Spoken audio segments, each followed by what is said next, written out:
Chapter 20, A Fork in the Road. Benjamin stepped across the threshold. Little groups of people stood huddled about his pictures. Miller Clinkenbeard was running his finger along the painted cattails. "Look mighty furry and natural," he chirped. "Ah!" shrieked Mrs. Tompkins as she caught sight of the flying squirrel. "I thought the varmint was going to fly out of the picture and land in my hair. I can't abide flying creatures," she whimpered, clapping her hands over her head. After the committee had looked from picture to picture, they settled down like a flock of rusty blackbirds on a newly plowed field. Papa motioned Benjamin to an empty stool in the front row between Beriah Hadwin on the one side and Schoolmaster Snavely on the other. The elders sat on a long bench facing everyone else in the room. Grimalkin now pattered softly down the narrow aisle between the women's and the men's sides, his ears laid back, his tail lashing the air. When he came to Beriah Hadwin, he stopped dead. The man was sitting on his favorite basket-bottom chair. Slowly, he brought his 4 feet together and arched his back. "Yow!" he spat, but only the family knew that he was trying to say, "Thee, stranger, thee is sitting on my basket-bottom chair. It is mine, mine, mine!" Suddenly making a spring, he seized the calf of friend Hadwin's leg and began using it for a scratching post. "Eee!" screeched the woolcomber, trying to shake Grimalkin off, but Grimalkin continued to sharpen his claws with great vigor on friend Hadwin's wool stockings. "Down!" whispered Benjamin in Grimalkin's ear, and the word was magic. Grimalkin stopped scratching and hid under the shadow of Benjamin's stool. A hush settled down over the parlor. It grew deeper. Benjamin watched the sands in the hourglass on the mantel. Seconds and minutes were spilling away. At last he could feel a slight movement beside him. Schoolmaster Snevely was on his feet. His voice broke through the stillness. "Life is a journey," he exclaimed in his schoolroom voice, "and sooner or later we come to a fork in the road. Benjamin faces the fork in the road. One way leads to Philadelphia and the occupation of painting. The other points to a useful trade. Ah," he sighed, "it is a grave concern that lies on this meeting. Let us now give due consideration to the matter." In the silence that followed, every head was bowed. All eyes were closed. Benjamin closed his eyes too. Here in this room his future hung on a thread. A handful of grown-ups were going to decide about his whole life. How could they know that he was happy only when he painted? How could they know that to him nothing else seemed to matter? He did not see Beriah Hadwin rise to his feet. He did not see Grimalkin spring upon the basket-bottom chair and settle down for a catnap. "Friends," cheeped Beriah Hadwin in his bird-like voice, "pictures are ornaments, and ornaments are needless. We have ever been a plain people. We need useful men, candle-makers and potters and millers and sawyers and, yes, wool-combers. A man's deeds are fixed in the hearts of his friends, not his fleshly image on a canvas." And he sat down heavily on Grimalkin, as if the weight of his words were too much for him.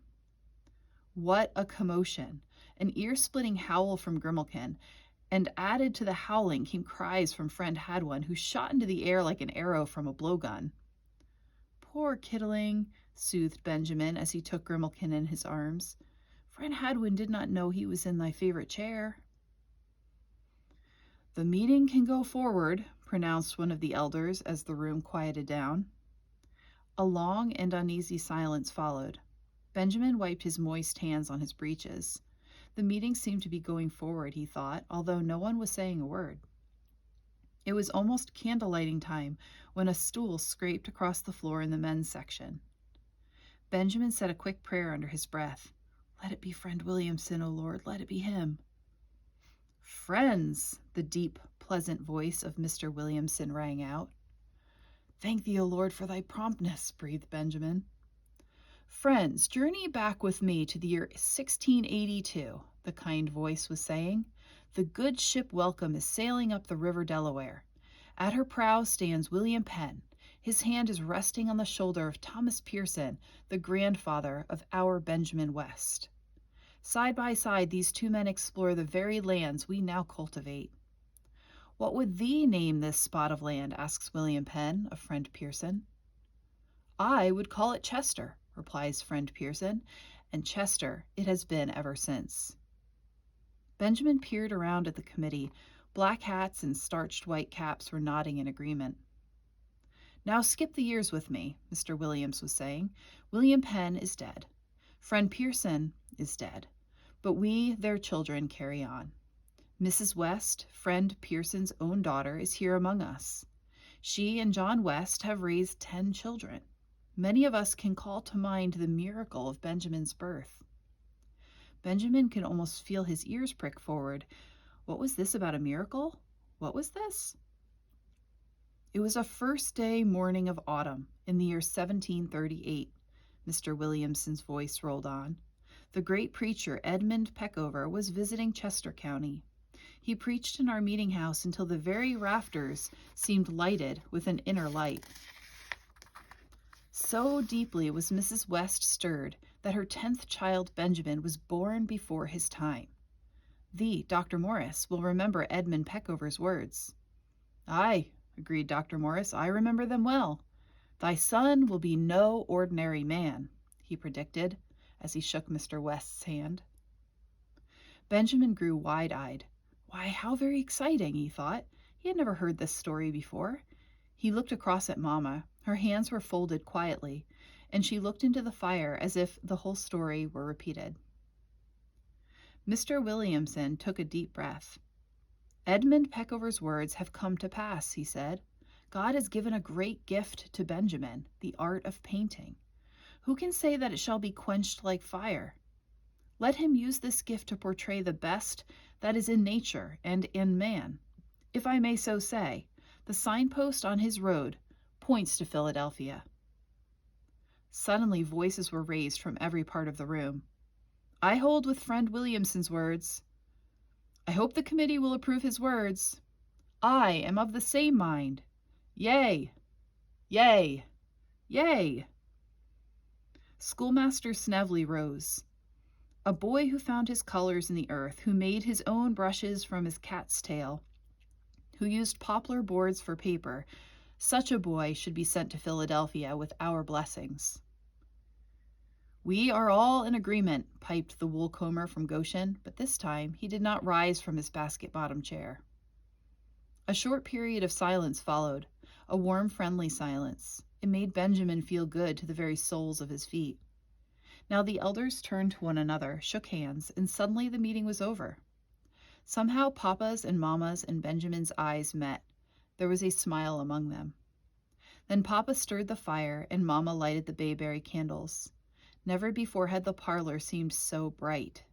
Firelight danced on the walls and gave color to the sober faces of the elders. The candles burned yellow arrows of light and held them in soft blue halos. Benjamin was the center of a buzzing circle. How nice their hands feel, he thought, not hard and cold at all, but warm and rough like Grimalkin's tongue. As the circle widened, there was a little lull. It was plain to see that everyone expected Benjamin to say something. For a long time no sound came, only the singing of the fire. I aim to make you glad of your belief in me, Benjamin said at last. I aim to make you glad. Friends, Mama announced from the doorway, a little refreshment is ready. Not counting the family, 26 sat down to table. Everyone was in fine appetite. The whipped syllabub vanished like snow in April, and the mountain of caraway cakes dwindled until only a few crumbs were left.